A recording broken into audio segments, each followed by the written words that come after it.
हिंदू धर्म अनुसार प्रथम मासर शुक्ल पक्षरे मकर संक्रांति पड़ी थाए। ज्योतिष अनुसार एही दिन सूर्य धनु राशि बाहरी मकर राशि प्रवेश करिथाए, जहाकू बहुत शुभ मना जाए। सेथिपाई एही पर्व को बहुत खास बोली मना जाए। वास्तुशास्त्र रे अनेक उपाय कहा जायछि, जहाकू उपयोग करी व्यक्तिर उन्नति पाई अनेक नुआ नुआ रास्ता खोली थाए।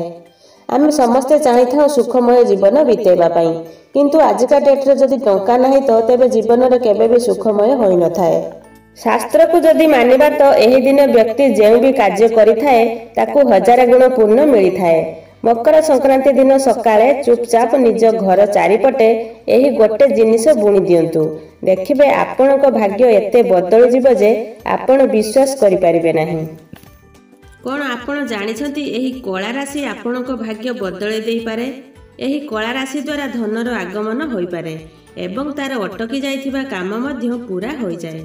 यह आपण को आश्चर्य लगिपारे एवं यह मध्य विश्वास करिपारिबे नाही, किंतु यह सत अटे। यह केवल आमे कहूना, यह वास्तुशास्त्र रे मध्य कहा जायछि मनीष निज जीवनर सफलता पाइबा पाई अनेक चेष्टा करिथाए। जेतेबेले से सेथिरे सफल होई पारे नाही, सेतेबेले से भाग्य उपरे दोष देइथाए। किंतु आज आमे आपण को एपरि एक उपाय विषय कहिबु, जहाकू करी आपण निज भाग्य को बदले देई पारिबे। एथिपाई मकर संक्रांति दिन आपण सकाळ उठी स्नान सारी आपणक घर को गंगा जल रे छिंची देबे एवं कंचा क्षीर रे छिंची देबे।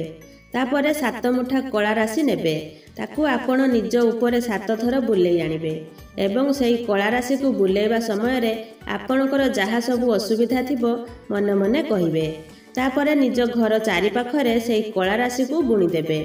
एही सबु करिबा समय रे आपण ध्यान देबे आपण को जेमिति केही भी न देखंती। एही सबु करिबा द्वारा आपणक घरर नकारात्मक ऊर्जा प्रवेश करि पारे नाही एवं आपणकर सबु आर्थिक स्थिति दूरेई जिवो। मात्र किछि दिन भितरे आपण को दिव्य परिणाम देखिबाकू मिलिबो। आपणक सबु समस्या दूर होई आपणक इच्छा निश्चय पूर्ण हेबो। जदि आपण निज समस्या को दूर करबा पई चाहुछंती, ताहले मकर संक्रांति दिन भक्तिर सह एही जिनिस बुणी दियंतु। देखिबे धन संपत्ति बढ़ी उठिबो एवं शीघ्र मनस्कामना पूर्ण हेबो।